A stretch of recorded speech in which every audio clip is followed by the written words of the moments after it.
Hello friends, this is Carrie and welcome back to I Like Reddit channel. I hope you all are staying safe and healthy. Friends, today we have 3 stories out of the Entitled Parents subreddit. Let's begin. Our first story is posted by Ivy1991. No, we don't have finished theses here. After reading stories on here, I decided to share one of my own. English is not my first language. Some backstory. I work in a rather large print shop in a student town. Usually before summer break, we are busy making books for theses. As anyone who's ever written a thesis or a paper for a course knows, they take time, effort to turn them in before a particular deadline. We usually know when the deadline is approaching and when these theses are needed. This happened about 2 years ago. It was a Wednesday. We had a busy day with customers and there were already 3 or 4 theses that were picked up and a few that needed to be printed. I just gave a very happy young lady her book when this entitled mom, EM, entered the store. I wished the young lady good luck and greeted the entitled mother, EM. My son needs his thesis this Friday. Me. This is a daily business as summer break starts in 2 weeks. EM. Okay, so his thesis should be about this and have this title. Me. Yeah, the topic doesn't matter. We just need the finished thesis as a PDF so that we can print and bind it for you. EM. What's a finished PDF? Me. Your son did the thesis on his computer. We need the finished version as a PDF. We often have parents asking things like this for their kids, but sometimes have zero knowledge of computers. EM. Oh, you should write and print the thesis. My son really doesn't have time for this kind of nonsense. Me. We don't offer that kind of service. EM. No, you offer that. The young lady left with what looked like what I need. Me. Yeah, because she wrote it, brought in the finished file, and we printed it. We only print finished files. I mean, I don't even know anything about this or that title. EM. How on earth is my sweet boy supposed to get his bachelor's degree when he doesn't even turn anything in? He will be kicked out. So this is where I'm surprised. In my country, a university can kick you out if you don't turn your thesis in 2 years after you've done your exams. When this happens, you have to reapply to university. So this little son, who is at least 23 at this point,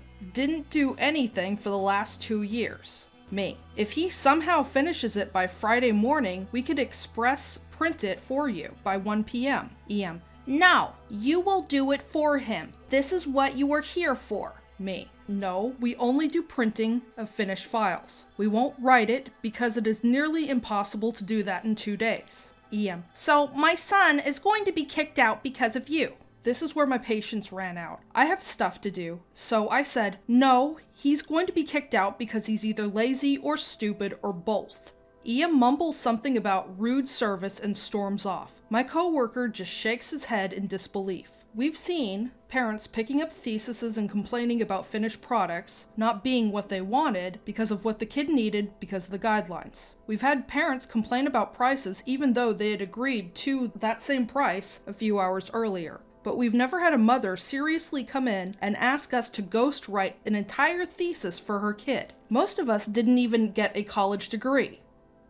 If you're enjoying the content so far, please put a heart emoji in the comments section down below. Our next story is by Who Am I Even To? Entitled tourist mom throws a hissy fit over foreign paper sheets for her child at a restaurant. I live in Sweden, and before I changed my career to IT, I took a tour around restaurant in town as a waiter at a restaurant. During summers, my city gets a lot of tourists, mostly Germans, Norwegians, and Danes, but Brits and Americans aren't unheard of.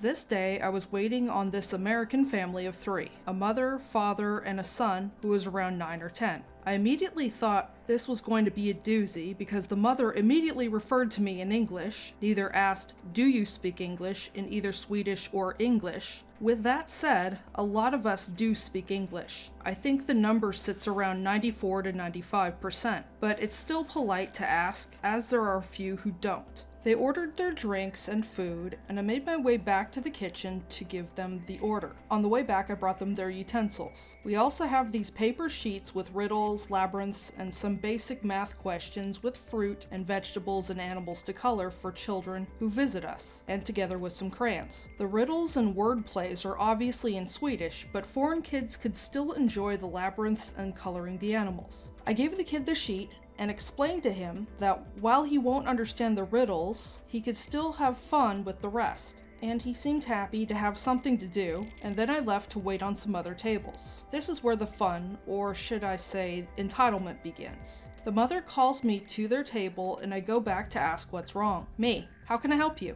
EM, entitled mother. Excuse me, this sheet is in Swedish and my son can't understand. We want one in English. Me, I'm sorry, but these are the only ones we have. But if you want, I can translate the riddles for your son and help him solve it. EM, no, I want my son to improve his reading. This must be in English. Why are they in Swedish? We don't understand that. Me, I'm sorry, but as we are in Sweden, most, if not all, the material is aimed first and foremost towards a Swedish audience. Your son could still enjoy more than half of the activities, as they are self-explanatory. EM, this is discrimination. Not everybody speaks your heathen language. I want another waiter. I wave towards my colleague, who is more seasoned and experienced. Colleague, hi, how can I help you? EM, this person refuses to give my son a paper in English. He doesn't understand what's written. Colleague, I'm sorry, but we only have it in Swedish. But there's a bookstore in the next block that I know sells these type of riddles and questions in English if you want to buy him something to entertain himself. EM, we shouldn't have to. The customer service at this place is awful. Why are they even in Swedish if everybody speaks English here?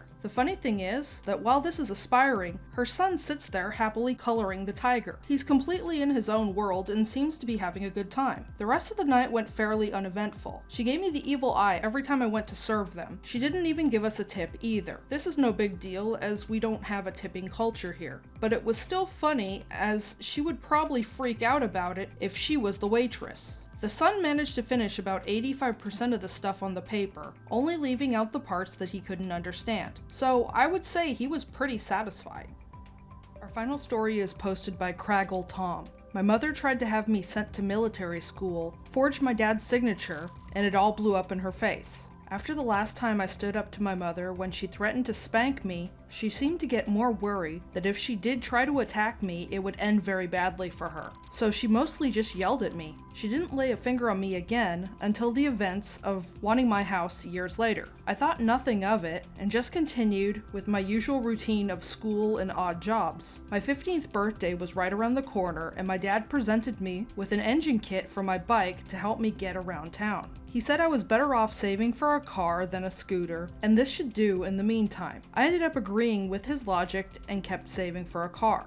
A few days later, I found pamphlets for military school while I was sweeping off grass off the back patio after mowing the lawn.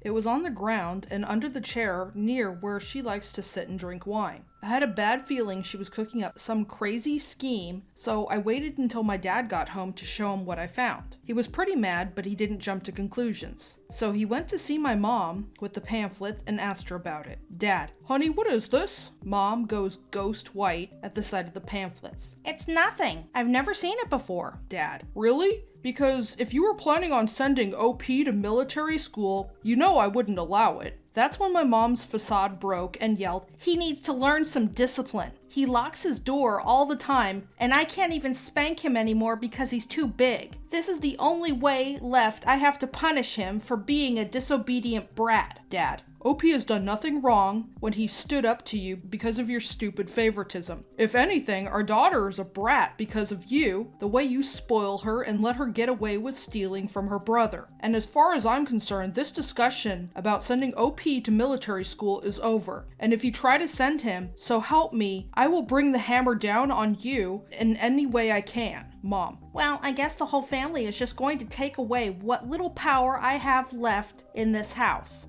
If I have nothing, I might as well be nothing. Dad, you and I both know that you'd rather keel over than to be nothing. Stop being so dramatic. OP is growing up and he's his own man now with his own money. Mom just stormed out of the room. The next morning before school, I saw her furiously trying to stuff something into the kitchen trash bin. I waited for her to leave for work and dug out what she was trying to hide. It was an application for military school, filled out entirely in her handwriting. It required a signature from both parents or legal guardians. There were 2 signatures on that paper. I recognized my mom's, but the other one looked like a pitiful attempt at trying to replicate my dad's signature. He prides himself on a smooth and complex signature, and there's no way my mom could copy it without it looking like fraud. I guess she realized that she was confronted and gave up trying to send me away. I kept the paper and showed them to my dad later. He was mad, but figured she had done that already and to let it go. But he filed the papers in his office just in case. A few more months later, it came out that my mother was having an affair with an old ex-boyfriend of hers from high school. That was the last straw for my dad. He filed for divorce, and I went to live with him months later after he bought another house. He sped up the divorce proceedings quickly by pulling out the military school papers that my mom had forged his signature on.